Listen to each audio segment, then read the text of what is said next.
gorengkeun kan udah daangan isuk gerak kudu tahu ku ini atuh olah teh gerak gorengkeun mun aya atek-atekeun isuk teh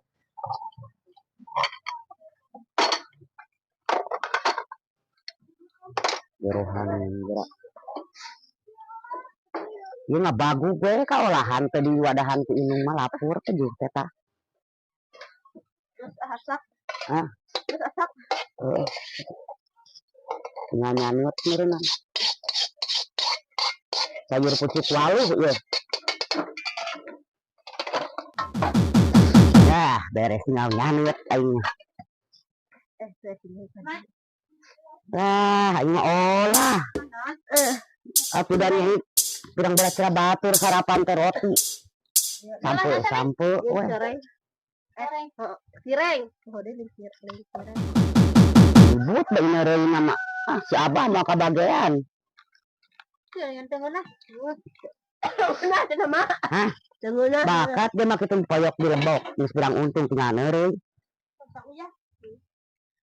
yang emak lah da aing mah rasa uyah teu meureun dalin hakaneun batur aing mah ngeunah teu ngeunah hakaneun aing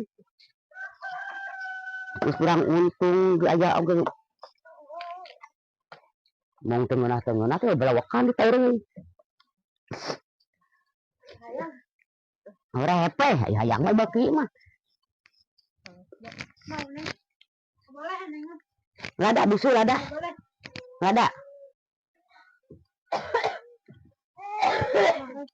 batuk hayang mah dulu tuh cai ulun terang geranya kalosong eta nyebutkeun teu ngeunah calaling deui nya beak seungeutna teh nyaan maksudnya sakana ge hiji apa si abah kan diagehan nyanyi aing mah tadi lagi jeung duaanan kurudu maneh nyebutkeun teu ngeunah teh bubur yalan sing bangusna nu olah mah teu ngasan-san acan ya Allah rek cenah teh ke si abah balik nanyakeun da tuk aing teh gorengkeun ieu teh teh udah dang heuh cenah aing ka cai heula si abah teh enak teu diagehan ku aing teh neangan mun si abah nya teh kolot mah bisa tere modar naonan kolot mah maneh mah marora keneh nyebutkeun mah leweh da haneueuh mah leweh teh daerah aeun beureun mun budak keneh pasti milih jadi kolot oge layang teh ulin ka dieu teh ngagubug teh teureun ieu mah lain ngadon we da leungeun teh di pojok